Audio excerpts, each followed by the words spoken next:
Hello guys, welcome back to the channel. कैसे हैं आप सभी लोग। दोस्तों, आज की वीडियो में बात करने वाले हैं कुछ इंपॉर्टेंट चीजों के बारे में, स्पेशली जो लोग कार खरीदने की प्लानिंग कर रहे हैं। फॉर एग्जांपल, सबसे बड़ा जो क्वेश्चन चल रहा है लोगों के माइंड में वो ये चल रहा है कि 2024 की कार ले लें क्योंकि उन पे डिस्काउंट अच्छे मिल रहे हैं। अब हम ऑलमोस्ट फेब में एंटर कर रहे हैं, ठीक है। तो फेब से क्या होता है ना, डिस्काउंट कम होने लग जाते हैं और बंद भी हो सकते हैं। हालांकि जिस तरीके की मार्केट कंडीशन चल रही है कि भाई कई लाखों कारें पड़ी हैं, नहीं बिक रही हैं, तो देयर इज अ पॉसिबिलिटी कि अप्रैल में भी डिस्काउंट आ जाए, हु नोस।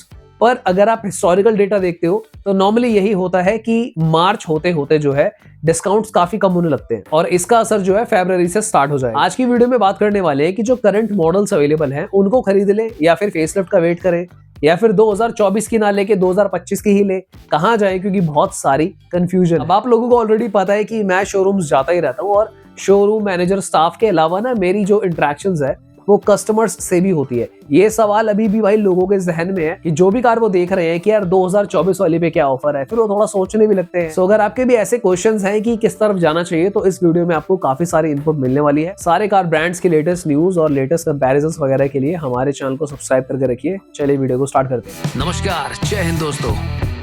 आई होप सारे शेयर बढ़िया होंगे। सबसे पहले क्वेश्चन से स्टार्ट करते हैं कि क्या 2024 का मॉडल खरीदे या फिर ना खरीदे। जूम करो। अब हो सकता है कि आप ना अलग अलग ब्रांड्स की कार देख रहे हो, क्योंकि आप कोई एक बंदा तो देख नहीं रहा वीडियो, अलग अलग लोग देख रहे हैं। कोई Hyundai देख रहा हो, कोई टाटा देख रहा हो, कोई महिंद्रा, कोई मारुति। सबसे पहले आपको ये समझना है कि जो भी कार आप खरीदने वाले हो क्या उसका कोई इमीडिएट फेसलिफ्ट आ रहा है। When I say immediate facelift, इसका मतलब ये है कि क्या बहुत जल्द ही रियल वाला जो होता है कोई फेसलिफ्ट तो नहीं आ रहा। जैसे कुछ दिन पहले मैंने आपको बताया था कि भाई टियागो और टिगोर के फेसलिफ्ट आने वाले हैं, वो आ गए। ब्रेजा की बस खबरें चल रही है, कोई खबर नहीं है। वैसे ही जो फ्रोंक्स का अपडेट आया है कि भाई 2026 में आएगा, तो 25 में फ्रोंक्स के रास्ते क्लीन है, कोई अपडेट नहीं आ रहा। नेक्स्ट क्वेश्चन ये होता है कि जो फेसलिफ्ट आ रहा है उसके अंदर भाई मतलब ऐसा क्या आ जाएगा कि क्या आपको उसकी नीड भी होगी या नहीं होगी। फॉर एग्जाम्पल, जो लोग डिजायर का वेट कर रहे थे कि हम नेक्स्ट जनरेशन लेंगे, अब उन्होंने वेट तो करा, नेक्स्ट जनरेशन भी आ गई और उनको लॉस हो गया। क्या लॉस हो गया? उसके अंदर आ गया 1.2 लीटर का 3 सिलेंडर इंजन। अब उनकी वहां भी कंप्लेंट्स हो गई कि यार हमने तो फालतू वेट करा। फिर कुछ लोगों ने जाके फ्रोंक्स खरीद ली, किसी ने ब्रेजा खरीद ली, किसी ने बलिनो खरीद ली। सो समझ रहे हो मैं क्या कहना चाह रहा हूँ। सबसे पहले क्या रियल टाइम उसका इमीडिएट फेसलिफ्ट आ रहा है कार का? अगर नहीं आ रहा तो यानी कि 2024 की कार में भी आपको सेम ही चीजें मिलने वाली है, बस साल बदल जाएगा, 2025 हो जाएगा। अब उससे क्या होता है, उससे कुछ खास असर नहीं पड़ता। बस ये होता है कि आपको एक साल पीछे की कार मिलती है। अब इसका सबसे बड़ा डिसएडवांटेज सिर्फ यही होता है कि कल को अगर आप कार बेचते हो तो थोड़ी सी कार की जो रीसेल है कम हो जाती है, 30-40 हजार रुपए के आसपास। और इस बात का उन लोगों को बिल्कुल फर्क नहीं पड़ना चाहिए जो लॉन्ग रन के लिए कार ले रहे हो कि भाई मेरे को तो चलानी 10 साल है, 12 साल है, 15 साल। हाँ, अगर आप कोई ऐसे शख्स हो यार कि मोटी पार्टी हो, सेकंड कार ले रहे हो, या फिर रंगीन पर्सन हो भाई की कार्स बदलने का शौक है, अगर आप 3-4 साल में कार बदलने वाले शख्स हो तो भाई आपके लिए मैटर करता है, तो आप 2025 मॉडल ही ले लेना। तो आई होप आपको यहाँ पे क्लैरिटी आई होगी कि 2024 का खरीदना और 25 का खरीदने में क्या फर्क होता है।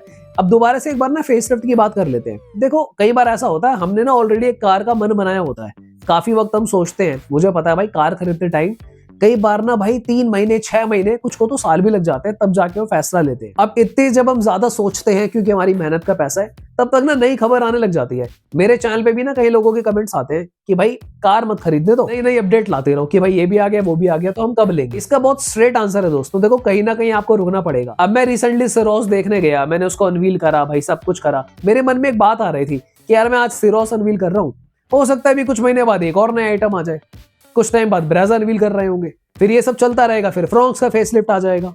तो आप जितना इंतजार करोगे चीजें तो बढ़ेंगी। देखो, ये कुछ इस तरीके से आप कुछ कर लो, नई कार्स तो आती ही रहेंगी, नई कार्स का आना नहीं रुक सकता, क्योंकि न्यू मॉडल लाना जनरेशन की नीड है। अब ना भाई सोसाइटी में 2 लोग हो गए। एक वो बंदा है जो कार लेने अब निकला है, वो चाहता है कि भाई मेरे को लेटेस्ट चीज दो, फेसलिफ्ट दो। एक वो बंदा है कि जिसने भाई अभी खरीदी है, वो चाहता है भाई फेसलिफ्ट क्यों आएगी, मैंने तो 6 महीने पहले लिया है। तो कंपनी को दोनों को खुश करना है, क्योंकि अगर वो ऐसे करने लग गए कि हर साल ही फेसलिफ्ट आ गया तो ब्रांड वैल्यू कैसे बनेगी। जिसने खरीदी वो दुखी होगा कि भाई मेरी कार की तो रीसेल मर गई। जो भी कार आपने चूज करी हो, जैसी भी उसकी शक्ल है, क्या आप उससे सेटिस्फाइड हो? देखो, बड़ी फास्ट पेसिंग इंडस्ट्री हो गई है आज की डेट में। 3 साल 4 साल में कोई ना कोई फेसलिफ्ट आ जाता है, तो आप जितना रुकोगे रुकते ही चले जाओगे। आपको जो भी कार समझ में आ रही हो, आपकी चॉइस के फीचर्स, आपकी चॉइस का इंजन, आपको उसके लुक्स पसंद आती है, आप खरीदे उसे। मैं देखता हूँ दोस्तों आज की डेट में लोग अभी भी सियाज और इग्निस खरीद रहे हैं। वो ये सोचते होंगे कि यार मुझे 2-3 साल पहले ना पसंद आई थी इग्निस, उनका बजट बना, उन्होंने खरीद ली, बात खत्म होती है। क्योंकि उनको पता है कि जब फेसलिफ्ट आएगा तो उसमें 5 फीचर एक्स्ट्रा आएंगे, कुछ नया आएगा, पैसा भी बढ़ेगा, फीचर आएंगे, फीचर की फिर आपको सर्विस मेंटेनेंस वो भी बढ़ेगी। अगर आप ये सब टॉलरेट करना चाहते हो तो इंतजार करो और फेसलिफ्ट आने का। और अगर आप ये सब टॉलरेट नहीं करना चाहते, जो भी कार आपको समझ में आई है, जो भी आपने एनालिसिस करा, तो उसकी तरफ जाइए और उसको खरीद लो। यहाँ पे इनफैक्ट आपको ये भी सोचना है, मैंने अपनी कुछ प्रीवियस वीडियोस में कहा था, आपको ना अपने खुद का भी सेंटीमेंट समझना है कि आप एक कैसे शख्स हो। अब जो भी कार आपने ना चूज करी उस पे ना स्टिक रहना है।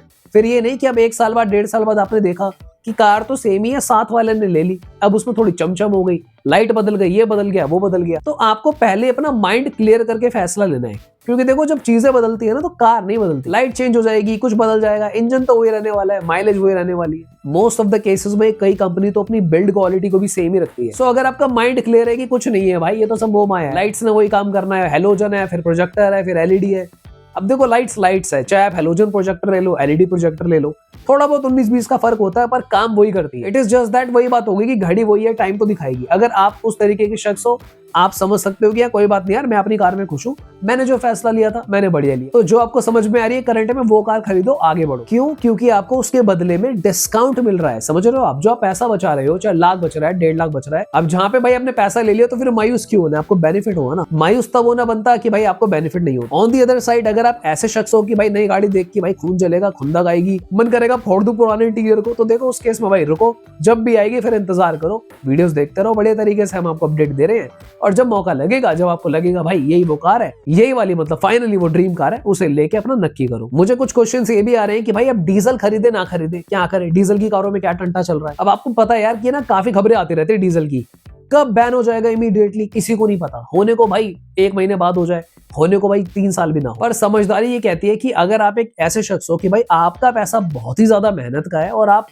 कोई सरदर्द नहीं चाहते कि कल को आपने तो चलाई, चलो मान लो 5-7 साल बाद हो गया, आप बेचने जा रहे हो, आपको पैसा ही नहीं मिल रहा, कौन लेगा डीजल की कार। अगर आप में इतनी हिम्मत है कि भाई अपनी कार को क्रश करवाओ, नक्की करो भाई, 30-40-50 हजार रुपए रिसाइकल हुई, आगे बढ़ो, तो ठीक है खरीद लो डीजल। पर अगर आपका नुकसान हो जाएगा, बहुत सरदर्द की बात है, तो भाई मत लो, पेट्रोल लो, सीएनजी लो, कुछ और लो, ईवी लो। कल परसों में सिरोस को देख रहा था, ठीक है, और सारे फीचर्स देख रहा था भाई, नए नए ये आ गया, रिक्लाइनर सीट आ गया, डैश ये फलना ढिमका सब आ गया। उससे ठीक कुछ महीने पहले मैं 3XO देख रहा था। 3XO की वीडियोस भी मेरे चैनल पे है कि भाई ये देखो नए नए फीचर ले आए, 4 डिस्क ब्रेक आ गए, स्टीयरिंग सेंसिटिविटी मोड आ गया, ये आ गया, वो आ गया, बड़ा व्हील बेस हो गया, नई लुक हो गई 3XO की। ऐसे ही एक दिन में टाटा नेक्सॉन भी रिव्यू कर रहा था, उसकी वीडियोस भी मेरे चैनल पे है। तो मैंने खुद रियलाइज करा ये तो एक ऐसा चक्र है जो चलता ही जाएगा। जैसे हम लोग है ना, मैं हूं, आप लोग हो, हम भी बुढ़ा जाएंगे, सब चलता रहेगा। कहीं ना कहीं आपको फैसला लेना पड़ेगा, उसके लिए थोड़ा सा वक्त लगेगा। हो सकता है आपको मेरी यही वाली वीडियो दोबारा से ध्यान से सीरियस वे में, जैसे आदमी पढ़ता है ना, उसके हिसाब से जो पॉइंट मैं आपको बता रहा हूँ, सोचो समझो कि भाई क्या मैटर करता है। करंट में जो कार आ रही है, क्या वो सारे फीचर आपको दे रही है जिससे आपकी नीड पूरी होती है। जिस फेसलिफ्ट का आप इंतजार कर रहे हो, पता नहीं आ रहा है नहीं आ रहा है, जब भी आएगा, अगर तो आपके पास वक्त है तो बिल्कुल इंतजार करो, कोई जल्दबाजी की नीड नहीं है। कोई ऐसा थोड़ी है, कोई रेस थोड़ी है कि अगले महीने लेनी। पर अगर आप काफी वक्त से वेट कर रहे हो और लेने की सोच रहे हो और आपको ये भी नहीं पता कि फेसलिफ्ट का अगली क्या है क्या नहीं है, तो अपनी करंट कार जो भी मिल रही है उसमें जो डिस्काउंट आपको मिल रहा है, अगर वो उतना पैसा डिस्काउंट ऑफर आपको दे रहा है कि आप छोड़ो यार फेसलिफ्ट को और आगे बढ़ो, ले सकते हो, तो मुझे लगता है कि फैसला लेना ज्यादा समझदारी बन भी सकती है। तो मेरे ख्याल से काफी सारी बातें हमने करी है और काफी क्लैरिटी आपको आई होगी इस टॉपिक पे कि क्या करना है, किस तरीके से फैसला लेना है। सो अगर आपके फिर भी कोई डाउट्स या फिर कोई क्वेश्चंस हो, आप कमेंट बॉक्स में छोड़ सकते हैं, हम उसको आंसर करने की कोशिश करेंगे। कमेंट्स कई बार काफी सारे आ जाते हैं क्योंकि ओवरऑल अगर हम देखें तो हमारे चैनल पे काफी वीडियोस है, तो रोज उन सब पे मिलाकर भाई सैकड़ों में कमेंट्स आते हैं, तो कई बार आसान नहीं होता हर कमेंट का आंसर करना। उसके लिए आप क्या कर सकते हो, अगर आपको अर्जेंसी ज्यादा है तो हमारी प्रीमियम सर्विस अवेलेबल है, आप हमें ईमेल करके डायरेक्टली क्वेश्चंस के आंसर कर सकते हो। उसका बहुत एक मिनिमल चार्ज होता है, पर आपके जो भी प्राइमरी क्वेश्चंस है हम उसको सॉर्ट आउट कर देंगे। तो फिर दोस्तों आज की वीडियो के लिए इतना ही। आई होप आपको वीडियो अच्छी लगी होगी। मिलते हैं दोबारा फिर किसी और दिन। Thank you so much for watching. Bye bye, take care.